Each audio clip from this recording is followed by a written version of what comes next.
Goodbye, Mr. Nice Guy. That's the focus of tonight's angle. So old Joe called a lid early this morning, meaning he's not making any public appearances until the debate on Thursday night. But come on, it doesn't really matter. There's simply no enthusiasm anyway for Biden out there. Well, unless you call this a groundswell. My name's Joe Biden. I'm a car guy, and I got a 67 Corvette that's Goodwood Green. That's not a 67, that's a 427. That thing gets up and goes. Anyway, choir, you must be freezing to death. Oh my. To prop him up, to create a veneer of energy, well, his big donors had to fund one of the greatest propaganda campaigns in human history. And of course, after being called out and exposed by President Trump as fake news, the dominant media was happy to oblige by amplifying the campaign's pitch. Really the only one that they have, which is that Biden, if you elect him, he's going to get us back to normal. After all, he's so nice. Normalcy. That seems to really be a big part of the pitch, that Joe Biden is somebody who will allow the country to return to normalcy. Let's get back to normal. Steady the ship. This is a decency check on this president. Joe Biden presents a plan to get to the calm. The calm? The dignified old grandfather chasing around his grandkids all over the yard. Boy, do they think that you're stupid or what? It's all being presented and it's all being framed this way to throw you off the scent of what's really to come. Punishment. Those running the Joe Show have always hated middle America. That's why he was their perfect candidate. Kind of a Trojan horse from the old, slightly more moderate party to push through the new, far more radical policies. The marketing of Biden as this nice, normal guy was funded and promoted by some of the most ruthless, the richest people in business, the media, and entertainment. And once they get past the election, it's payback time. Former Labor Secretary Robert Reich and other liberals are pushing for something called a Truth and Reconciliation Commission. When this nightmare is over, it would erase Trump's lies, comfort those who have been harmed by his hatefulness, and name every official, politician, executive, and media mogul whose greed and cowardice enabled this catastrophe. Well, the more recent inspiration for all of this goes back to the post-apartheid era in South Africa. In other words, if you voted for or ever supported Trump, you're a little better than the same people who threw Nelson Mandela in prison. Their pre-election intimidation squads have also been hard at work in recent days.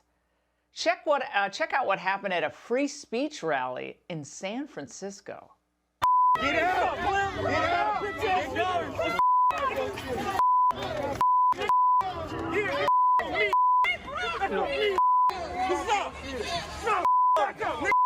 Back up! Get going! Well, the handiwork against the African-American organizer was a messed up, front teeth, beat him in the face. These are all the nice people supporting Joe.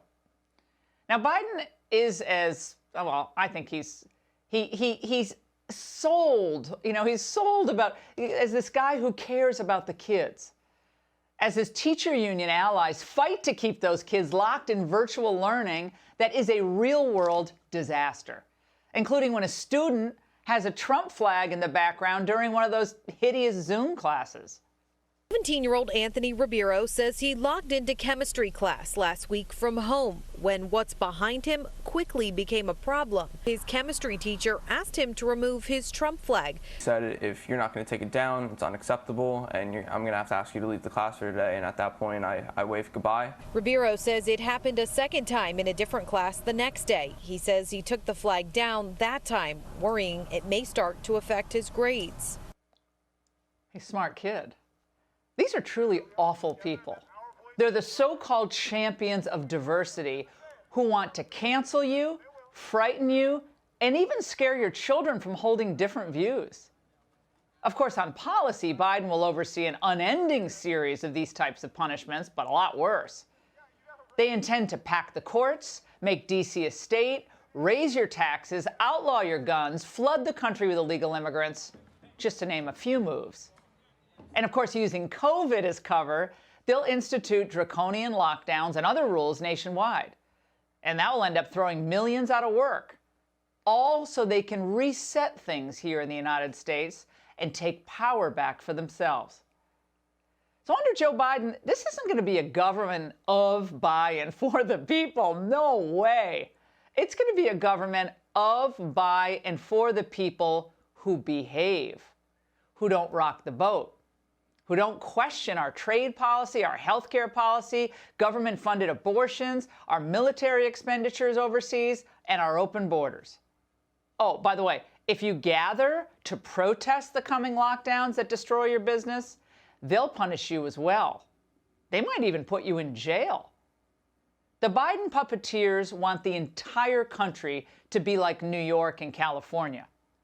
They have the people in those states so well trained, they didn't protest in any large numbers, even after all those people died needlessly in retirement homes, and after all those rolling blackouts.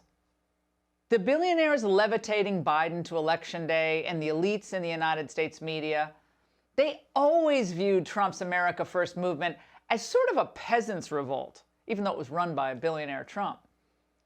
And these titans of Wall Street and Silicon Valley, they certainly don't want to have to raise this much money every 4 years. The punishments, both carried out and threatened, are also designed to scare off any other rich guy or gal from ever trying to do what Trump tried again. No other first family has endured what the Trump family has, all the lies, the insinuation, the accusations, and the defamation. How dare they enable a man who ran on exposing and reversing the failed policies of not just the Democrats like Obama and the Clintons, but the Bushes as well. How dare all of you for enabling that? And the closer we get to the election, we will hear a lot from their allies. Like something I heard today, Congressman Francis Rooney from the old GOP establishment, he's a retired congressman, who was invited on CNN to throw shade at the president 2 weeks before the election. Has it been worth it for the judges and the tax cuts? That's a really good question. When you look at the undermining of our base and the threats to our future, and you look at some of the things that have happened, there's a lot of scar tissue there. And I don't know what we're going to do going forward. Thank you so much, and thanks for your decency as always. The question, by the way, was it worth it electing Trump? And he says, that's a good question. What? And the decency? How exactly did Trump undermine the base, Congressman Rooney, who is retiring, thankfully? Before Trump, the GOP hadn't won a presidential election since 2004. He brought back the blue-collar voters, and now he's bringing in Latinos, too. The scar tissue, Congressman, is what the Bushes left us. They want us to embrace, in the end, a false sense of decency today with Biden, a fake dignity, being peddled by a man who, despite his Grandpa Joe act, is still just Nasty Joe from Scranton when he's exposed. I know you'd ask it. I have no response. It's another smear campaign. It's right up your alley. They're the questions you always ask. Wait. You're getting nervous, man. Calm down. It's okay. You're a damn liar, man. That's not true. Look, here's the deal. You're too old to go for it.